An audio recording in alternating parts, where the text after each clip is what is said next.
Go fedisa ga matlwanaboithusetso a dikgamelo e santse e le kgwetlho go Bommasepala ba bantsi.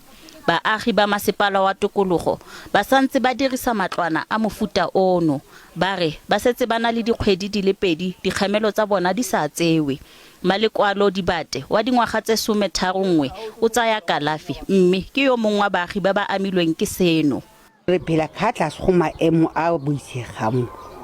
Di privi di re dutlela mono mo hare di dirisa.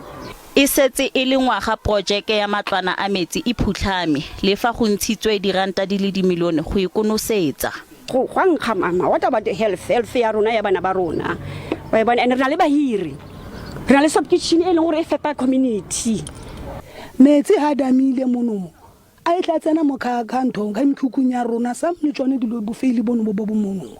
Commission ya ditshwanelo tsa botho ya re e tsweletse go buisana le Profense ka ntlha eno gape e tla batlisisa kgang eno kwa Masepaleng wa Tikologo. Lefapha la dipuso selegae la re le betse thoko diranta di le dimilione di le 33 go fedisa matlwana a dikgamelo kwa Dealsville.